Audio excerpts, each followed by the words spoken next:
hello नमस्ते म युग चामली अनि आजको यो मेरो सर्ट र क्विक लेसन्समा चाहिँ तपाईहरुलाई स्वागत छ र आजको लेसन्समा चाहिँ हामी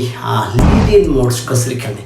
अथवा हाम्रो मेजर स्केल्सबाट लिडियन मोड्स कसरी परिणत गर्ने कन्भर्ट गर्ने त्यो कुरा सिक्नेछौँ र अब हामी ढिलो नगरी लेसन्सतर्फ लागौँ है त ओके र आजको यो लेसन्समा चाहिँ म तपाईहरुलाई सी मेजर स्केल्सबाट सी लिडियन मोड्स कसरी बनाउने अथवा तपाईले जुनै पनि लिडियन मोड्स बनाउन सक्नुहुन्छ मेजर स्केलबाट र आजको लेसन्समा चाहिँ म तपाईलाई सी मेजर स्केल्सबाट देखाउन गइरहेको छु र हेर्नुस् है हाम्रो मेजर स्केल्स अनि त्यसपछि लिडियन मोड कसरी परिणत हुन्छ है हाम्रो major scales C major scales हाम्रो root major second major third perfect fourth perfect fifth major 6 major 7 and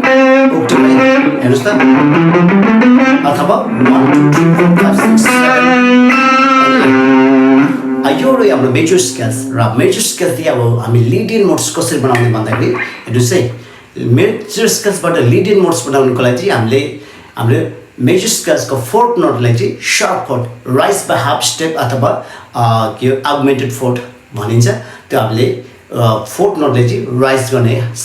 सेमिटोन half step चाहिँ राइज गर्ने है त त्यति गर्दाखेरि हाम्रो मेजर स्केल्सबाट फोर्थ नोटले चाहिँ हामीले बढायो भने हाम्रो लिडियन मोड्समा चाहिँ म तपाईलाई देखाउन गइरहेको छु हाम्रो मेजर स्केल्सलाई पनि र हाम्रो सी लिडियन मोड्स बनाउनु पर्ने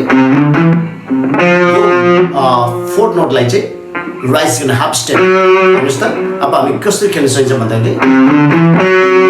अरू सबै रिमेन्स हेर्नुहोस् त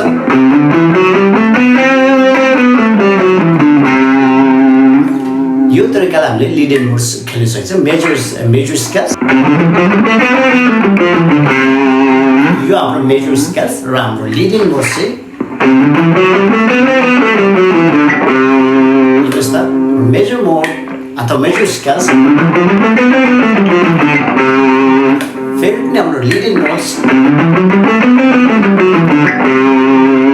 यो हाम्रो मेजर स्केल्स अनि मेजर स्केल्सबाट लिडियन मोड्स कसरी बनाउने भन्ने कुरो मैले भर्खर तपाईलाई देखाएर यदि तपाईँ बिगिनर्स हुनुहुन्छ भने तपाईले यो कुरो जान्नु एकदम जरुरी छ मेजर स्केल्सबाट लिडियन मोड्स कसरी बनाउने अथवा लिडियन मोड्स कसरी हामी मेजर स्केल्सबाट बनाउने भन्ने कुरो र तपाईँ बिगिनर्स हुनुहुन्छ भने मजाले प्र्याक्टिस गर्नुहोस् र प्रत्येक मेजर स्केल्स अथवा मेजर स्केल्सबाट लिडियन मोड्स मेजर स्केल्सबाट मिक्सोलिडियन माइनर स्केल्सबाट डोरियन माइनर स्केल्सबाट phrygian कसरी बन्छ त्यो कुरो तपाईले मजाले सिक्न सक्नुहुन्छ मैले पनि यो प्रत्येक एपिसोड वाइज मैले लेसन्स बनाइरहेको छु र यदि तपाईले मेरो लेसन्स इफेक्टिभ लाग्यो भने तपाईले प्लिज सब्स्क्राइब गर्नु होला भन्दै आजको लेसन्सबाट बिदा लिन चाहन्छु wish you all the best